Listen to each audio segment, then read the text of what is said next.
Hello students, my self Poonam Kumawat. और इस lecture में हम लोग डिस्कशन करने वाले हैं हृदय यानी कि हार्ट के बारे में। हम लोग पढ़ रहे हैं मानव परिसंचरण तंत्र, जिसके अंदर हम रक्त परिसंचरण तंत्र और जो है रुधिर वाहिनियाँ पढ़ चुके हैं। अब हम आज इस लेक्चर में देखने वाले हैं हृदय के बारे में। देखो, हृदय जो है वो पेशीय ऊतकों से बना होता है, यानी कि मानव के अंदर अगर हम हृदय की बात करें तो ये किसका बना होता है? पेशीय ऊतकों का बना होता है। और पेशियां जो 3 प्रकार की होती है, ऐच्छिक पेशी, अनैच्छिक पेशी और हृदय पेशी। तो हृदय को बनाने वाली हृदय पेशी से बना होता है।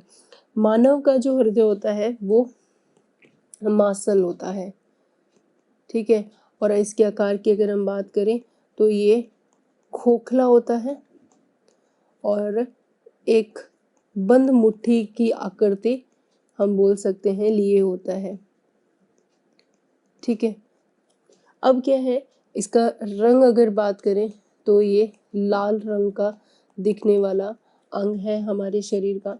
और इस अंग को सुरक्षित करने के लिए इसके ऊपर दोहरी भित्ति पाई जाती है। बहुत ही इम्पोर्टेंट अंग है हमारे शरीर का हृदय, और इसको प्रोटेक्ट करने के लिए क्या पाया जाता है? दोहरी झिल्ली पाई जाती है, ठीक है। तो झिल्ली में आवरण होता है, और इस झिल्ली को हम किस नाम से जानते हैं? इनको हम हृदयावरण के नाम से जानते हैं। हृदयावरण यानी कि पेरिकार्डियम, ठीक है। और ये हृदयावरण जो है ये दोहरी झिल्ली है तो 2 होगी, और इन दोनों झिल्लियों के मध्य क्या पाया जाता है? द्रव्य पाया जाता है। और उस द्रव्य को हम किस नाम से जानते हैं? यानी कि हृदयावरण के बीच में क्या पाया जाता है? द्रव्य पाया जाता है, जिसको पेरिकार्डियल फ्लूइड के नाम से जाना जाता है। द्रव्य पाया जाता है जिसको हम किस नाम से जानते हैं? Pericardium fluid. ये जो द्रव्य होता है ये सबसे इम्पोर्टेंट बाहरी आघातों से हृदय की सुरक्षा करता है। तो इस द्रव्य का अगर हम कार्य देखें तो हृदय की ये जो बाहरी आघातों से सुरक्षा करता है, ठीक है। अब हम देखते हैं कि जो हृदय है इसके अंदर कितने कक्ष पाए जाते हैं। तो मानव का जो हृदय है इसके अंदर टोटल 4 कक्ष पाए जाते हैं, ठीक है। 4 कक्ष के अंदर 2 तो छोटे कक्ष होते हैं, ऊपरी 2 तो ऊपरी और आकार में कैसे होते हैं? छोटे होते हैं। और इनको किस नाम से जाना जाता है? इनको बोला जाता है आलिंद, ठीक है, यानी कि एट्रियम, ठीक है। वहीं और ये जो आलिंद होते हैं ना, इनको हम बोल सकते हैं कि ये रुधिर को लेने का कार्य करते हैं, ठीक है। पहले हम आलिंद के बारे में ही बात करें तो आलिंद जो है वो 2 प्रकार के होंगे, यानी कि 2 भागों में विभक्त होते हैं। एक तो कौन सा आलिंद होगा? दायां आलिंद होगा, ठीक है। और एक आलिंद होगा बायां आलिंद, ठीक है। और ये जो आलिंद होते हैं ना, यानी कि ऊपर के जो 2 कमरे हैं, ये कमरे यानी कि जो आलिंद है इनका कार्य होता है ये रुधिर को ग्रहण करते हैं, यानी कि रुधिर को रिसीव करने का कार्य करते हैं। तो दायां आलिंद तो कहाँ से रुधिर लेता है? शरीर से। शरीर से कौन से रुधिर को ग्रहण करता है? जितना भी ऑक्सीजनेट ब्लड है वो शरीर से रुधिर जो है ग्रहण किया जाता है, ठीक है, दायां आलिंद में। वहीं जो बायां आलिंद है ये कहाँ से लेता है? बायां आलिंद जो है वो फुफ्फुस से, यानी कि फेफड़ों से। कौन सा रुधिर लेगा? ऑक्सीजनेटेड ब्लड जो है वो लेता है, ग्रहण करता है, ठीक है। तो हम बोल सकते हैं कि जो आलिंद है वो रुधिर ग्राही अंग है, रुधिर को लेने का कार्य करते हैं। ठीक है। तो दो जगह से रुधिर को ये लेते हैं। उसके बाद के जो 2 कमरे हैं उनका नाम क्या बोला जाता है, यानी कि बाकी के जो 2 कमरे हैं जो कि निचले कमरे हैं, निचले कक्ष, और ये भी 2 होते हैं और आकार में अपेक्षाकृत बड़े होते हैं, और इनका नाम क्या है, इनको निल्ले के नाम से जाना जाता है। निल्ले यानी कि वेंट्रिकल, ठीक है। और अगर निल्ले की बात करें तो ये भी 2 भागों में, यानी कि 2 प्रकार के होते हैं। एक जो है वो आ जाएगा दायां निल्ले, ठीक है, और एक आ जाएगा बायां निल्ले, ठीक है।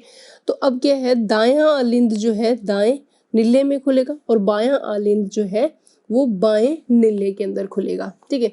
तो अगर हम देखें, ये तो किस में आके खुलता है, इसमें आके खुलेगा, और बायां आलिंद जो है ये किस में आके खुलता है, बाएं निल्ले में आके खुलता है, ठीक है। ये जो दोनों कक्ष होते हैं ये पंप करने का कार्य करते हैं, यानी कि रुधिर को अंगों तक पहुंचाने का कार्य जो है वो निल्ले का रहता है। तो कहाँ से कहाँ पंप करता है, अगर हम पंप के बारे में बात करें तो जो दायां आलिंद है वो जो डीऑक्सीजनेटेड ब्लड है, डीऑक्सीजनेट रुधिर है, उसको कहाँ पंप करेगा, फेफड़ों में, ठीक है। और जबकि जो बायां निल्ले है वो ऑक्सीजनेटेड ब्लड को कहाँ पंप करेगा, हमारे शरीर तक, ठीक है। तो वो ग्राही कक्ष थे और यह पंप करने वाले कक्ष रहते हैं, ठीक है। तो इस तरीके से जो हृदय है उसका जो दाहिना भाग है जिसमें दायां आलिंद और दायां जो निल्ले आता है, उन दोनों के अंदर ही अगर आप ध्यान दो तो दोनों में ही कौन सा ब्लड रहता है, डीऑक्सीजनेटेड ब्लड रहता है, जिसके अंदर कार्बन डाइऑक्साइड की मात्रा अधिक रहती है। जबकि बायां आलिंद और बायां जो निल्ले है उसके अंदर ऑक्सीजनेटेड ब्लड की उपस्थिति रहती है, ठीक है। अब हम देखते हैं एक बहुत ही सिंपल डायग्राम से अगर हृदय को समझें तो अभी हमने देखा कि हृदय के पास टोटल कितने कमरे थे, ये 2 कक्ष हैं, ठीक है। ये हमने बनाया 2 कक्ष, ठीक है। और उसके बाद में हमने बनाया 2 बड़े अपेक्षाकृत जो है वो 2 बड़े कक्ष, ठीक है, इस तरीके से। और इनको प्रोटेक्ट करने के लिए हमारे पास इस तरीके से क्या पाई जा रही है, दोहरी झिल्ली पाई जाती है, एक दोहरा आवरण पाया जाता है, ठीक है। और इस दोहरा आवरण के अंदर क्या पाया जाता है, एक द्रव्य पाया जाता है। तो अगर हम बहुत सिंपल डायग्राम के साथ हृदय की संरचना को समझ रहे हैं, ये जो है हमारे पास एक हृदय आवरण है, ठीक है। और ये उसमें पाया जाने वाला द्रव्य है जो बाह्य आघातों से सुरक्षा करेगा। ये हमारे पास कौन सा, दायां आलिंद है, और ये हमारे पास क्या है, दायां निल्ले है, ठीक है। और वहीं अगर इस कक्ष की बात करें तो ये क्या है, बायां आलिंद है, और ये वाला जो कक्ष है हमारे पास ये कौन सा है, बायां निल्ले, ठीक है। तो अब अगर हम यहाँ पे रुधिर की बात करें तो जितने भी महाशिरा है ये क्या होती है, महाशिरा एक ऊपरी और एक निचली, ये कौन से ब्लड को लेके आती है, कार्बन डाइऑक्साइड वाला ब्लड अब यहाँ आ गया, ठीक है।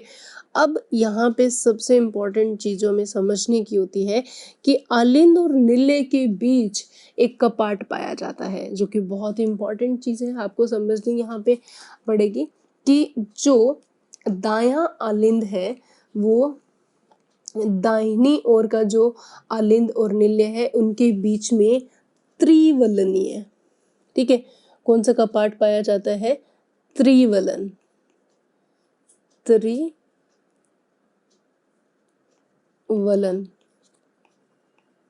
कपाट पाया जाता है, ठीक है, जिसको आप बोल सकते हो ट्राइकस्पिड, ठीक है।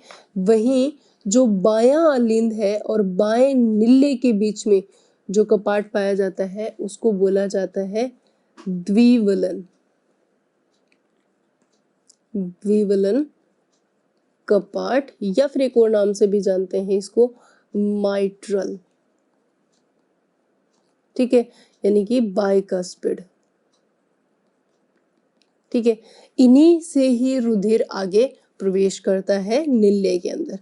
तो दाएं आलिंद से रुधिर त्रिवलन कपाट से होता हुआ दाएं निल्य में प्रवेश करता है और यहां से ये कहां पहुंचा दिया जाता है, फेफड़ों तक। ठीक है, रुधिर अब कहाँ आ गया, फेफड़ों तक। और कौन लेके जाएगा, फुफ्फुसीय या फुफ्फुस धमनी, क्योंकि धमनी इसलिए क्योंकि अगर आपको पता है हृदय से अंगों तक ले जाने का कार्य किसका रहता है, धमनी का रहता है। ठीक है, यहाँ से इस O2 CO2 को निकाल दिया जाता है। वहीं जो O2 प्रवेश करती है यहाँ पे, उसको फेफड़ों से अब लेके जाया जाएगा। कौन लेके जाएगा, फुफ्फुस सिरा होती है। ठीक है, अगर मैं यहाँ डायरेक्ट एंट्री दिखाऊं तो ये है फुफ्फुस सिरा।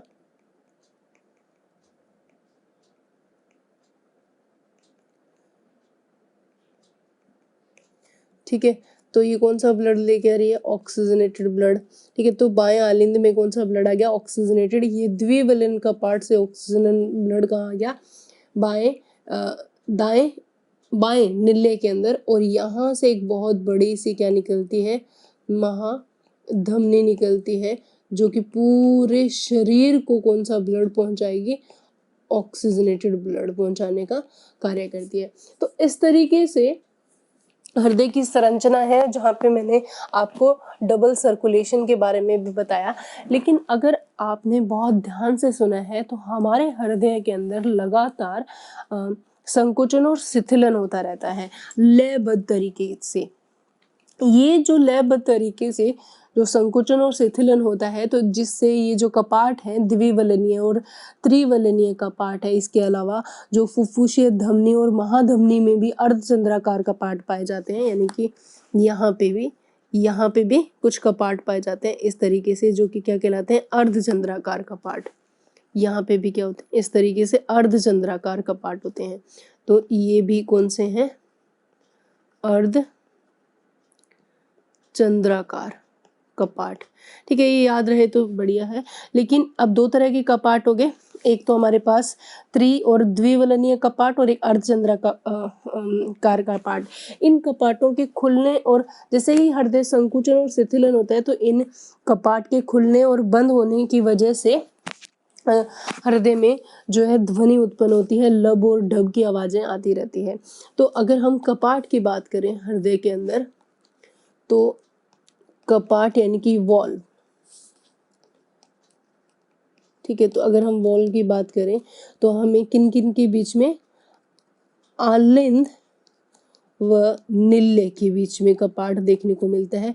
आलिंद व निल्ले के बीच में जो कपाट होता है, उस कपाट को किस नाम से जाना जाता है, उसको बोला जाता है एट्रियोवेंट्रिकुलर वॉल्व, एट्रियोवेंट्रिकुलर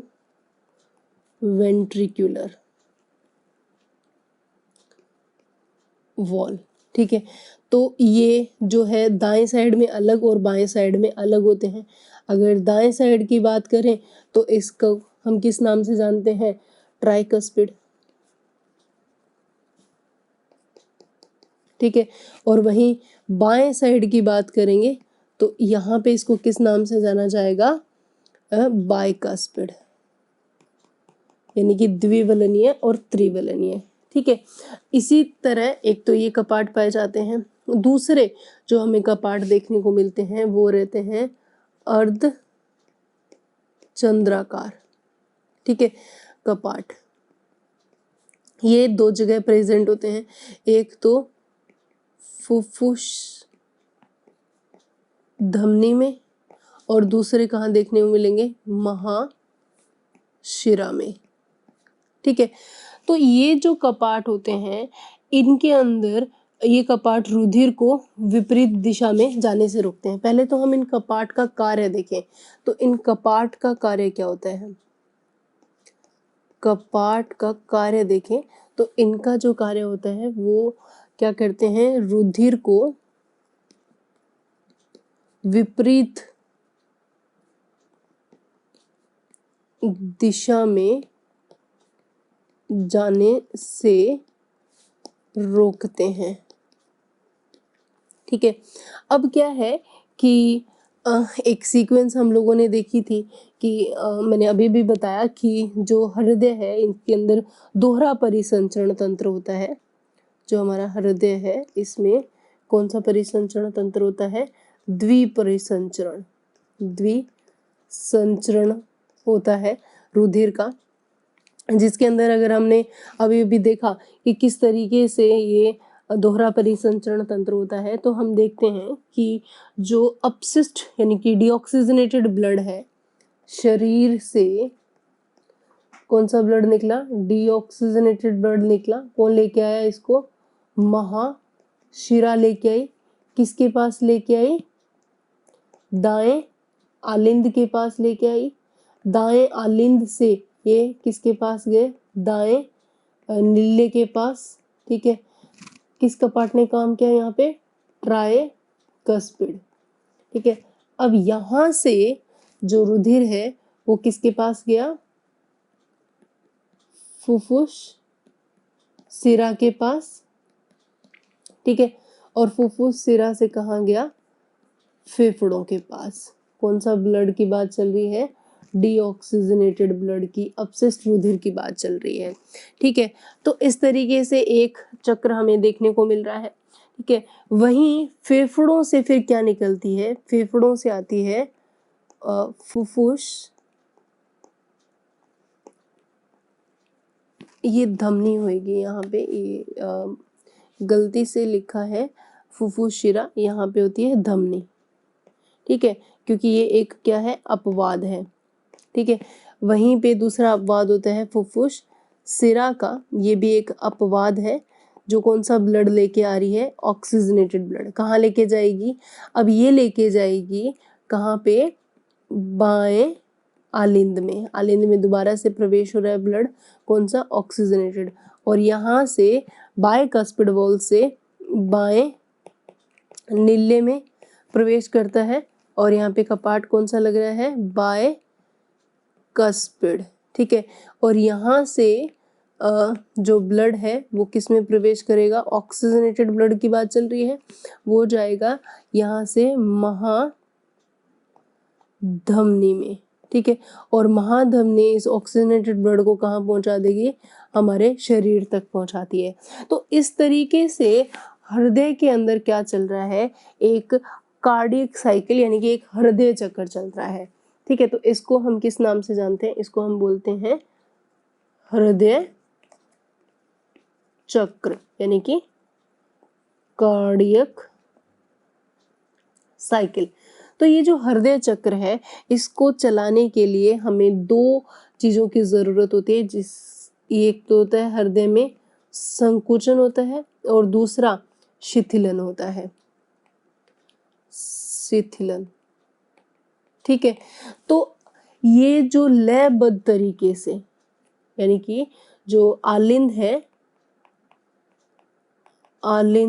है व जो नीले है, इनके अंदर लयबद्ध तरीके से क्या होता है, रूप से संकुचन व शिथिलन होता है। ठीक है, कि जो है क्रिया होती है जिससे कपाट जो है खुलते हैं व बंद होते हैं, और जिससे क्या आती है, हृदय में ध्वनि उत्पन्न होती है, यानी कि हृदय ध्वनि बोला जाता है, जिसमें दो तरह की आवाज आती है, लब व डब। ठीक है, अब इसके साथ साथ ही हमें ये जो इस तरीके से लयबद्ध तरीके से संकुचन और शिथिलन हो रहा है, इसका एक नियंत्रण चक्र चलता रहता है, और इस चक्र को हम क्या बोलते हैं, कार्डियक साइकिल के नाम से इसको जाना जाता है। ठीक है, तो यहाँ पे जो ये संकुचन और शिथिलन है कार्डियक साइकिल के अंदर, उनको हम थोड़े अलग नाम से जानते हैं, संकुचन को हम प्रसंकुचन यानी कि सिस्टोल के नाम से जानते हैं, या बोल सकते हो आप प्रकुंचन। ठीक है, और जो शिथिलन है इसको हम किस नाम से जानते हैं? डायस्टोल। डायस्टोल मतलब अनुशिथिलन।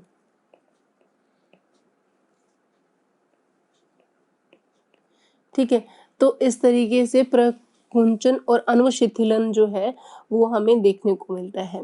इस तरीके से हमने पूरे हृदय के अंदर दोहरे प्रणाली की भी बात की, संकुचन और शिथिलन, हृदय चक्र की भी बात की, और हृदय ध्वनि जो लब और डब की जो साउंड आती है उसके बारे में बात की। अब सबसे इम्पोर्टेंट चीज़ ये है कि जो हृदय की ये गतिविधियां हैं इनको निर्धारण कौन करता है, यानी कि जो ये कार्डियक साइकिल है इसका निर्धारण कौन करता है? ठीक है, तो इसको निर्धारित करने के लिए हृदय के अंदर क्या पाया जाता है? पेस मेकर पाया जाता है, जो कि बाएं आलिंद की भित्ति पे पाया जाता है, जिसको हम क्या बोलते हैं? गति प्रेरक के नाम से जाना जाता है। ठीक है, ये जो पेस मेकर है ये एक हृदय पेशी न्यास है जो कि स्व उत्तेजनीय है। ठीक है, यानी कि हृदय का जो ये क्रिया विधि है कार्डियक साइकिल की, ये कैसी होती है? एक तो पेशी पर ही आधारित है, और कैसी है? स्व उत्तेजनीय, ऑटो रेगुलेटेड या ऑटो एक्साइटेड होती है। खुद से ही ये उद्दीपन को ग्रहण करके खुद से ही ये कार्य को नियंत्रित करती है, या उस हृदय के चक्र को नियंत्रित करती है। तो ये था पूरी की पूरी हार्ट की स्ट्रक्चर के बारे में। अब जो सबसे बड़ी प्रॉब्लम आती है बच्चों को वो हृदय की डायग्राम में होती है कि हृदय का जो डायग्राम है वो बोर्ड एग्जाम में आ जाता है, तो उसको किस तरीके से बनाया जाए। बहुत ही आसान तरीका होता है हृदय के डायग्राम को बनाने के लिए। ये हमारे पास जो है वो है आलिंद है, ठीक है, जो कि छोटे होते हैं। उसके बाद में अगर हम बनाएं तो ये हमारे पास क्या है? निल्य। ठीक है, ये हो गया निल्य। और ये हमारे पास कौन सा आलिंद है? दायां आलिंद है। ये जो है हमारे पास बायां आलिंद है। ठीक है, ये अब नीचे की साइड में अगर हम देखें तो ये हमारे पास क्या है? दायां निल्य, और ये क्या है?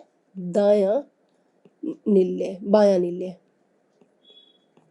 ठीक है, अब अगर हम देखें यहाँ पे कि किस तरीके से हम यहाँ पे डीऑक्सीजनेटेड ब्लड की ये आके खुली महाशिरा। ठीक है, महाशिरा, डीऑक्सीजनेटेड ब्लड। ठीक है, फिर हम सब जानते हैं यहाँ पे ट्राइकस्पिड और यहाँ पे बाइकस्पिड वॉल्व होते हैं। यहाँ से रुधिर जो है वो यहाँ आया CO2। अब क्या है, डायग्राम में बहुत ही थोड़ा सा कॉम्प्लिकेशन आ जाता है बच्चों को, जो क्लियर नहीं होता। वो ये होता है कि जो दायां निल्य है ना वहाँ से क्या निकलता है? फुफ्फुसीय धमनी निकलती है। ठीक है, तो वो हम कुछ इस तरीके से निकाल देते हैं, इस तरीके से, इस तरीके से। तो ये क्या जा रही है? एक दो फेफड़े होते हैं तो अलग अलग ये जाके किस में करेगी? अलग अलग फेफड़े में। तो ये तो प्रवेश करेगी दाएं फेफड़े में, और ये प्रवेश करेगी बाएं फेफड़े में।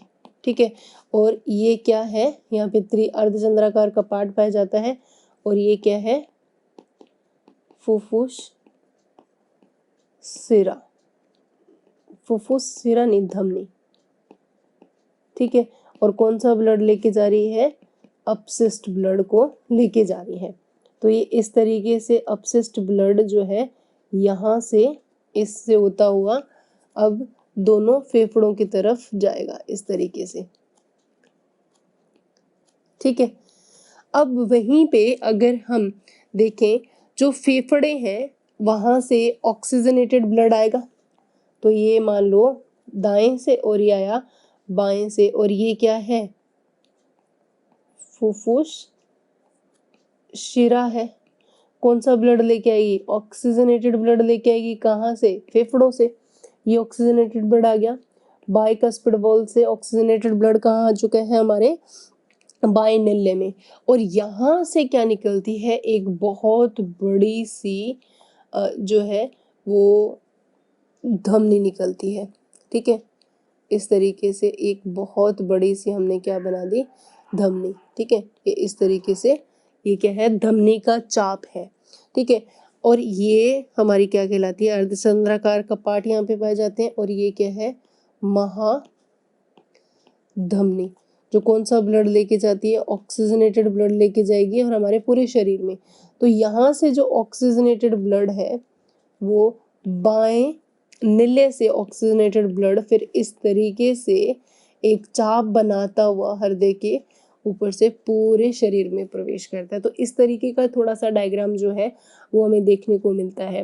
तो बहुत आसान है अगर आप यहाँ से सीधी लाइनिंग भी कर दो, लेकिन एक किताब में जो डायग्राम आता है हृदय का वो कुछ इस तरीके से हमें देखने को मिलता है। तो इस डायग्राम में आप देख सकते हो, ये है आलिंद, ये है निल्य, कौन सा, दायां आलिंद और दायां निल्य। ठीक है, और ये जो है महाधमनी है, महाधमनी, और ये भी क्या है, महाधमनी। यहाँ से और यहाँ से जो CO2 ब्लड है वो प्रवेश करता है, ये त्रिबलनीय कपाट, यहाँ से CO2, यहाँ से फिर CO2 वाला जो ब्लड है वो एक तो इधर और एक इधर, ये हमारे पास क्या है, फुफ्फुस धमनी है, जो कहाँ जाएगी, फेफड़ों में। ठीक है, ये भी क्या है, फुफ्फुस धमनी है। ठीक है, कौन सा ब्लड लेके जा रही है, डीऑक्सीजनेटेड ब्लड। अब ठीक इसी तरीके से ये हमारे पास क्या है, फुफ्फुस सिरा, कौन सा ब्लड लेके आ रही है, फेफड़ों से ऑक्सीजनेटेड ब्लड लेके आ रही है, और ये इस तरीके से प्रवेश करती है ऑक्सीजनेटेड ब्लड लेके, किसके अंदर, दाएं निल्ले में, द्विवलनीय कपाट से ऑक्सीजनेटेड ब्लड आ गया किसके अंदर, दाएं निल्ले में, और यहाँ से जो ऑक्सीजनेटेड ब्लड है अगर आप देखोगे तो इस तरीके से ये किस में जा रहा है, ये हमारे पास क्या है, महाधमनी। तो इस तरीके से ये डायग्राम जो है, दो चाप बन रहे हैं, एक तो फेफड़ों की तरफ जाने वाला चाप हमें देखने को मिल रहा है ये, और एक ये वाला, और दूसरा हमें चाप जो देखने को मिल रहा है वो इस तरीके से महाधमनी का, जो कि दाएं निल्ले से निकल के शरीर के अंगों तक जाती है। तो इस तरीके से हमें हृदय की संरचना जो है बुक्स में देखने को मिलती है। सो नेक्स्ट क्लास में मिलेंगे एक नए सिस्टम के साथ, एक नए तंत्र के साथ। तब तक के लिए stay happy, keep studying, thank you.